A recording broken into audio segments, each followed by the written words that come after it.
আজকের এই ঐতিহাসিক দিনে আমরা মহান আল্লাহ রাব্বুল আলামিনের দরবারে শুকরিয়া আদায় করছি।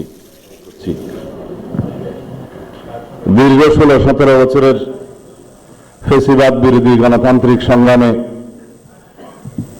অনেক রক্তদানের মধ্যে পাড়ি দিয়ে আজকে আমরা এইখানে উপনীত হয়েছি। সবাইকে আমরা দলের পক্ষ থেকে আমাদের মাননীয় চেয়ারম্যানকে স্বাগত জানাই।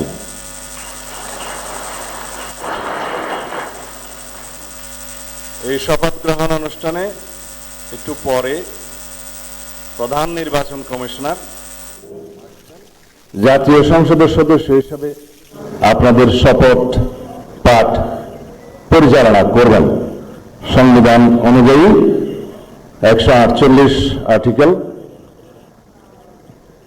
2A অনুসারে স্পিকার এবং ডেপুটি স্পিকার অথবা তাদের মনোনীত প্রতিনিধি কর্তৃক 3 দিনের মধ্যে যে শপথ করানোর বিধান রয়েছে সেটা পার হয়ে যাওয়ার পরে পরবর্তী 3 দিনের প্রথম দিনে সাংবিধানিকভাবে সিইসি প্রধান নির্বাচন কমিশনার এম্পাওয়ার্ড ক্ষমতাপ্রাপ্ত হয়ে তিনি আজকে শপথ পরিচালনা করবেন। বিধায় আমরা সদস্যদের শপথ পত্র বা ঘোষণাপত্র এই সাদাটাতে আমরা দস্তখত করব শপথ নেয়ার পরে।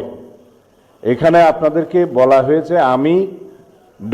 জায়গায় নিজের নাম লিখবেন এবং এখানে সংসদ সদস্যদের আসন, জাতীয় নাম্বার এবং জেলার নাম্বার। সাপোজ আমার নাম্বার হচ্ছে 294 কক্সবাজার 1, সেটা লিখতে হবে। এখানে নিচে আছে নির্বাচনী এলাকার নম্বর, স্বাক্ষর এই জায়গায়। এর বাইরে আরেকটি এই স্কাই, এটা সবুজ না স্কাই, নীল কালার যে ফর্মটা আছে এটা সংবিধান সংস্কার পরিষদ সদস্যদের শপথ ফর্ম। আমরা কেউ সংবিধান সংস্কার পরিষদের সদস্য হিসেবে নির্বাচিত হইনি এবং সংবিধানে এটা এখনো ধারণ করা হয়নি।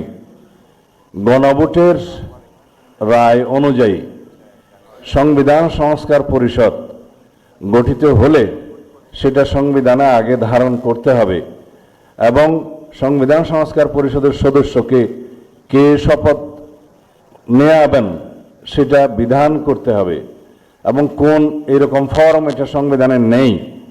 এই ফর্মটি 3য় তফসিলে আছে, সাদাটা এইরকম তখন একটা ফর্ম সংবিধানের 3য় তফসিলে আসবে।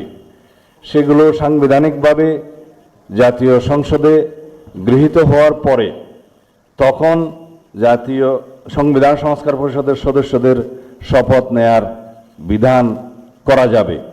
বিধায় আমরা এখন সাংবিধানিকভাবে এই পর্যন্ত আমরা এসেছি, আমরা সংবিধান মেনে এই পর্যন্ত চলছি এবং আশা করি সামনের দিনেও চলব।